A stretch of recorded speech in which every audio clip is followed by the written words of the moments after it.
አምስት ለልጆች አፒታይት መቀነስ ምክንያቶች። ሰላም ወላጆች፣ ዶክተር ኤርሚያስ ነኝ። ልጆ እንግዲህ የምግብ ፍላጎቱ በጊዜ ሂደት እየቀነሰ ከመጣ እነዚህ አምስት ዋና ዋና ምክንያቶች መንስኤ ሊሆኑ ይችላሉ። የመጀመሪያው የአንጀት ውስጥ ትላትሎች ናቸው ወይንም የፓራሲቲክ ወርሞች የምንላቸው ናቸው። እነዚህ ፓራሲቲክ ወርሞች ከምግብ ፍላጎት በተጨማሪ ልጆች ላይ የሚታዩ የተለያየ ምልክቶች አሉ። ለምሳሌ የሆድ መነፋት ሊኖር ይችላል፣ ሽታ ያለው ሰገራ ሊኖራቸው ይችላል። እንዲሁም ደግሞ ፊንጢጣ አካባቢ ማሳከክ፣ እንደዚህ አይነት ምልክቶች በህፃናት ላይ ልናይ እንችላለን። ስለዚህ የመጀመሪያው ከአንድ ዓመት በላይ ላሉ ህፃናት የአንጀት ጥገኛ ፓራሳይትን ወላጆች ቼክ ማስደረግና እንዲሁም ደግሞ ለነዚህ የአንጀት ጥገኛ ፓራሳይቶችን ለመከላከል የሚሰጡ መድኃኒቶችን በየ6 ወሩ መጠቀም ያስፈልጋል። ሌላውና ሁለተኛው ለልጆች አፒታይት መቀነስ ዋነኛ መንስኤ የሆነው ምንድነው? የንጥረ ነገሮች ለምሳሌ እንደ አይረን፣ ደም ማነስ ተከትሎ የሚመጣ የአፒታይት መቀነስ ነው።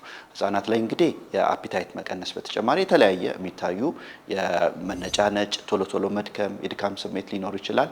ስለዚህ ወላጆች በቂ ሆነ በአይረን የበለጸጉ ምግቦችን በህፃናት የምግብ ላይ ማካተት ይህንን የአይረን ተከትሎ የሚመጣ የደም ማነስን ለመከላከል ይረዳል።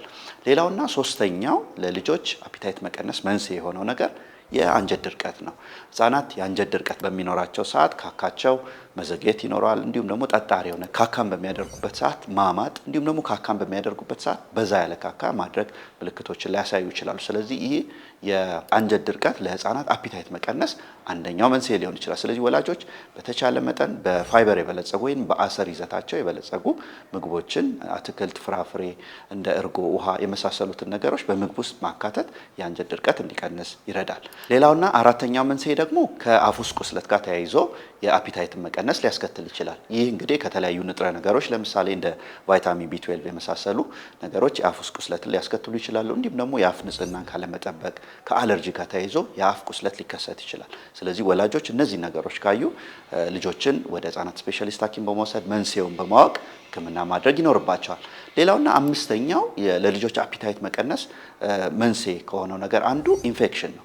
ህፃናት እንግዲህ በኢንፌክሽን በሚኖራቸው ሰዓት በከፍተኛ ደረጃ የአፒታይት መቀነስ ያሳያሉ። እንዲሁም ደግሞ መጫወት መቀነስ ይኖራቸዋል። ወላጆች እንግዲህ ልጆች በኢንፌክሽን በሚጠቁ ሰዓት የምግብ ፍላጎታቸውን እንደሚቀንስ መረዳት፣ እንዲሁም ደግሞ ለልጆች በቂ የሆነ ለምሳሌ ጉንፋን ሲይዛቸው፣ ተቅማጥ ሲይዛቸው በቂ የሆነ ፈሳችን ለልጆች መስጠት ያስፈልጋል። አፒታይታቸው እስከሚያገግም ጊዜ እንደሚፈጅ ወላጆች መረዳት ይኖርባቸዋል።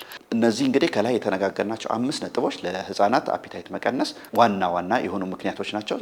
ወላጆች ልጆች ላይ አፒታይት መቀነስ በሚኖር ሰዓት ወደ ህፃናት ስፔሻሊስት ሐኪም በመሄድ እነዚህን ምርመራ በማድረግ ለልጆች መፍትሄ ማግኘት ይችላሉ። አመሰግናለሁ።